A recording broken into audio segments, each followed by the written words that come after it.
Salam semua umat Allah yang diberkati oleh Tuhan Yesus Kristus. Senang sekali hari ini bisa bertemu dengan Bapak dan Ibu.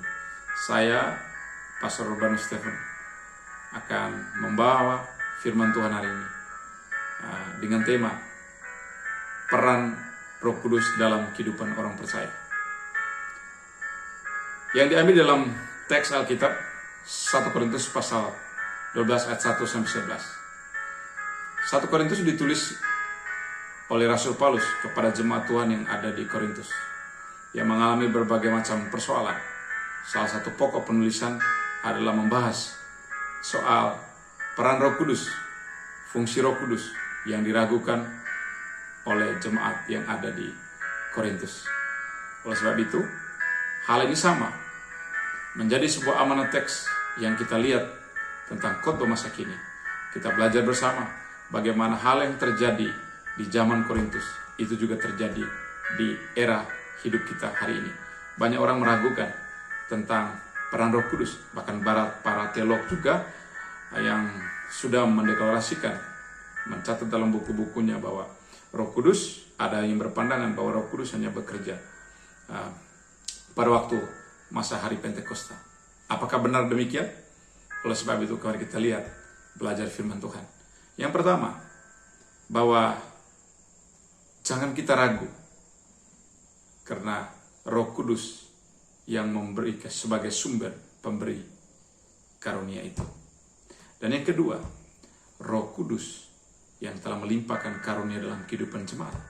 Dan yang ketiga, Roh Kudus memberikan karunia di dalam konteks kehidupan orang percaya.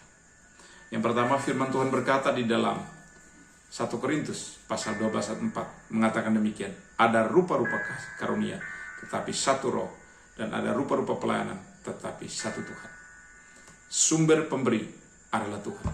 Untuk apa Roh Kudus memberikan karunia itu? Dia melimpahkan karunia yang Allah berikan untuk jadi berkat bagi gereja Tuhan dan bagi dunia melalui Injil keselamatan itu.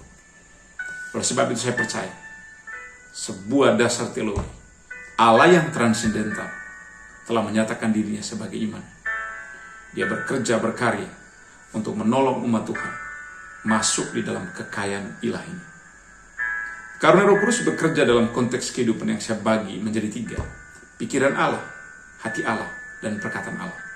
Pikiran Allah adalah karunia berkata-kata, karunia hikmat, yang dimana beroperasi dalam kehidupan kepemimpinan Salomo pada waktu itu. Yang kedua, hati Allah bicara tentang karunia iman, karunia menyembuhkan, karunia untuk mengadakan mujizat, dan karunia untuk membedakan roh. Banyak pelayanan yang kami alami, orang lumpuh berjalan, orang gila dilepaskan, orang kerasukan setan, dan kami lihat karunia beroperasi agar orang datang kembali kepada Tuhan. Bicara tentang perkataan Allah, bicara tentang karunia berkata-kata dalam bahasa roh, karunia menafsirkan bahasa roh, dan karunia bernubuat. Semua yang Allah lakukan tujuannya untuk membangun jemaatnya dewasa. Dan saya sangat yakin bahwa setiap kita harus mengetahui bahwa Tuhan, Sang Pemberi itu, Dia ingin kita memiliki persepsi dan pemahaman yang benar tentang peran Roh Kudus dalam kehidupan kita orang percaya. Teman-teman, dengarkan satu ini.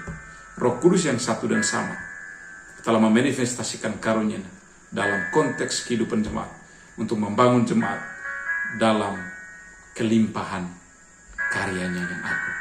Oleh sebab itu, pertanyaan Anda yang hari ini mungkin Anda bertanya, pentingkah peranan Roh Kudus bagi orang percaya? Yang paling pertama, Anda harus menjawabnya penting. Kenapa? Karena Dia, Roh Kudus, sebagai sumber pemberi, Dia melimpahkan karunia untuk Anda menjadi berkat buat banyak orang. Dan yang ketiga, Roh Kudus berkarya sesuai konteks kebutuhan kehidupan jemaat.